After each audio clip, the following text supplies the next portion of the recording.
Happy Sunday, everybody. It's Glenn Kellaway from the basement. It is time for the weekly wrap, the random album pull.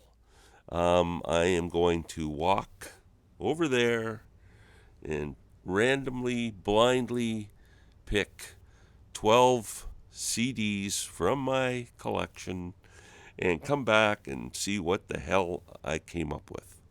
Are you ready? Here we go.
We are back. Okay, let's see what I came up with. I always pull 13s just in case I pull something weird and I have to throw away. Ooh, Arthur Brown. Crazy World of Arthur Brown. I am a huge Arthur Brown fan. And this is not too bad. This is the Crazy World. So this is back to, I'm trying to think when this album came out. Oh, Lord. It's a remake of, because I know he redoes Fire on this album, which is, obviously his big hit. I have no idea what year this came out. There's Arthur there. I don't know what to say about this album. This is those ones I need to revisit again. I better leave this out. See, here's we go. When you get stuff on your shelf that you just have because you love an artist, and that's the reason you have it on the shelf, but you don't really have a clue about it. Shame on me. Caught me on that one. But I do love Arthur Brown, so. I know about this guy. Bob Dylan bringing it all back home. Man, this was kind of the game changer. Side one is all like Subterranean Homesick Blues, which I think is the first rap song ever written. Maggie's Farm, Outlaw Blues, and then side two you get the acoustic side, Mr. Tambourine Man, Gates of Eden, It's All Right Ma, and It's All Over Now Baby Blue. It's just a great frickin' record. The start of his great trilogy, Highway 61 to follow, and Blonde on Blonde. The interesting thing about this is Gates of Eden is on here, which would be the B-side of the Like a Rolling Stone single, which would be on Highway 61. It's kind of weird. Bela, Fleck and the Flecktones, Flying Saucer Dudes. This is legendary radio transmissions.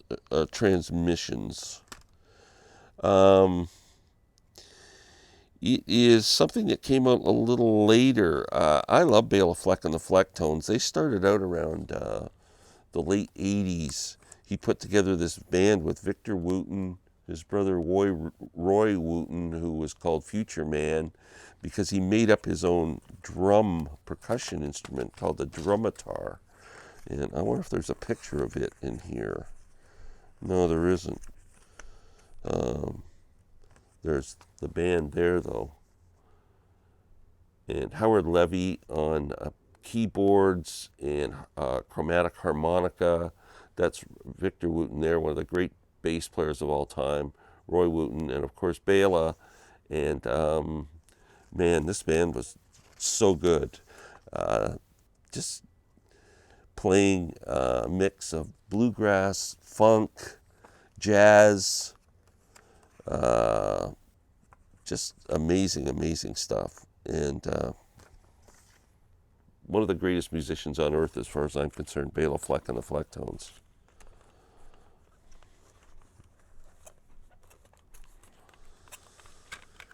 I think of all the places I traveled to see Bela, I was like a Fleck head, man.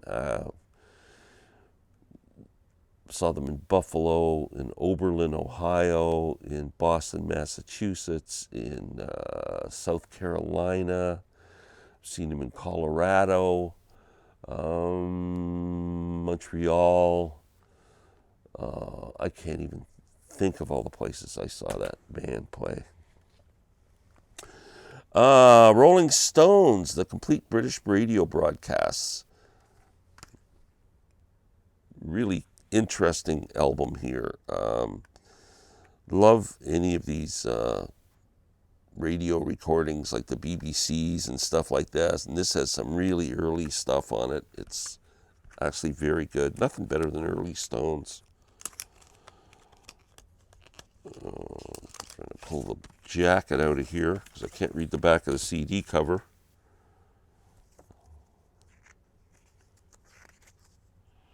This is 63 to 65, so you get all the early stuff.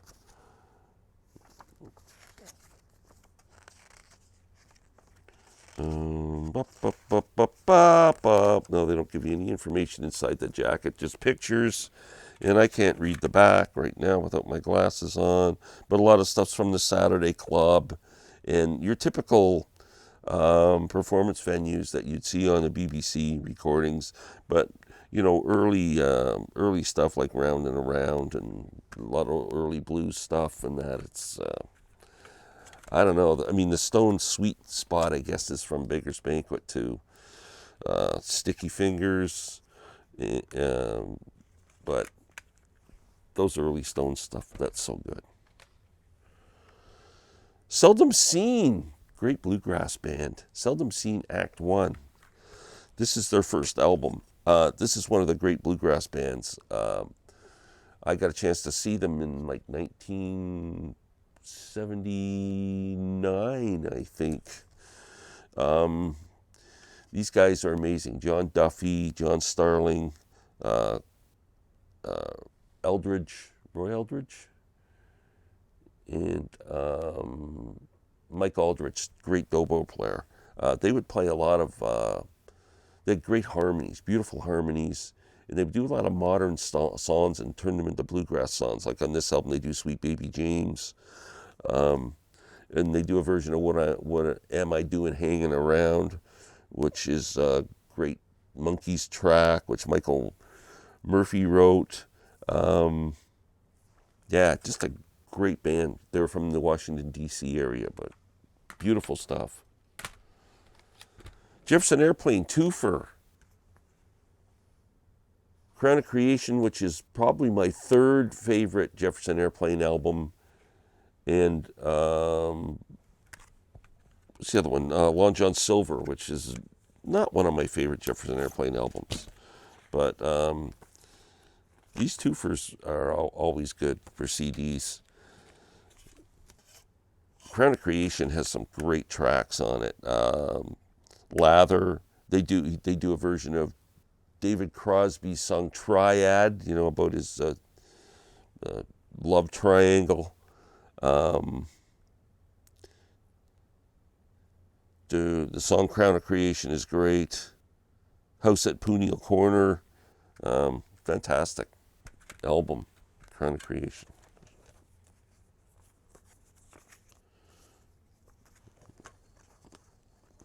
What's next? Jimmy Buffett. I was a bit of a parrot head, I gotta say. I think Jimmy doesn't get enough respect and love for being a really good songwriter, an incredible performer. Saw him live a few times, and just great shows, so much fun. This album's called Fruitcakes. It has some really cool songs on here. There's a great opening track called Everybody's Got a Cousin in Miami. It's fantastic. And of course, he does an incredible cover of Grateful Dead's Uncle John's Band. And he does a great cover of The Kinks' Sunny Afternoon. Pretty good Jimmy Buffett album. Fruitcakes. Glad I pulled that one. A comp, The Very Best of Mac Rebennack, Dr. John. That's the man. Right Place, Wrong Time was a hit for him. Such a Night was a song that was he did in The Last Waltz, I believe. There's some great stuff. Iko does that great. Walk on Gilded Splinters, my favorite off the Gree album. Accentuate the Positives like an old jazz tune. Dr. John was phenomenal. Rory Gallagher, Notes from San Francisco. I think this is something that his brother put together posthumously for Rory. There's a studio album and a live album, but I'm sure my buddy Steve, if he's watching this, will be happy that got pulled. Rory was one of the best. I just did a ranking video on my favorite trios, and Taste was in there. I saw Taste open for Blind Faith in 1969 and saw Rory in a smaller venue in the early 70s. This is, like I said, just kind of a mix mash of stuff that was put together after he passed. Studio recordings, he's got like a 5-piece band. Live, it's just a 3-piece. Rory, I'm trying to see where the live recording was done in 1979 at the Old Waldorf in San Francisco. I'm like Larry Graves, I can't pronounce words. Yeah, anything by Rory Gallagher's freaking awesome. Oh, man. The first Black Sabbath album. I never bought this when it came out. I started with Paranoid. That's my Sabbath album. Went back and bought this later. I mean, it's a great album, but Paranoid's mine. But this started off with the song Black Sabbath. It's a pretty killer album and very important album in the heavy metal world, is it not? But yeah, Sabbath. More Stones. December's Children. One of the early Stones albums. Another early one. This has got, I wonder if it's got any hits on it. It's got Route 66 on it. Get Off My Cloud, one of my favorite Stones songs, is on here. I'm Free is on here. As Tears Go By, which was a hit for Marianne Faithfull, who sadly passed away not long ago. I'm Moving On. Pretty good album from the Stones. And this is an SACD, by the way, Super Audio CD. The Doobies, the Doobie Brothers, The Captain and Me. Great album. They had some hits off of this. Long Train Runnin' and China Grove. 2 massive hits for the Doobies off this. Good album, and like I always say, no one recorded better sound quality than the first 4 or 5 Doobie Brother albums. They sound freaking awesome. But love the Doobs. Big fan. Last but not least, my favorite guitar player in the world, Cooder. There he is right there. This is a political album. It's called Election Special. Released 2017, not that long ago. And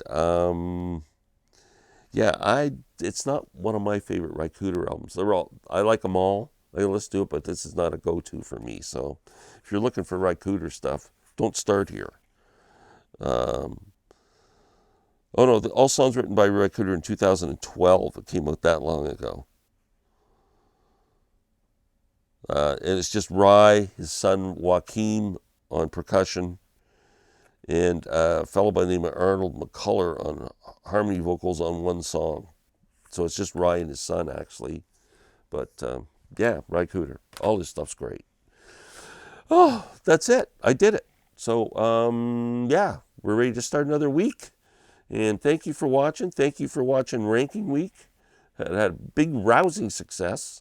And we will be back soon.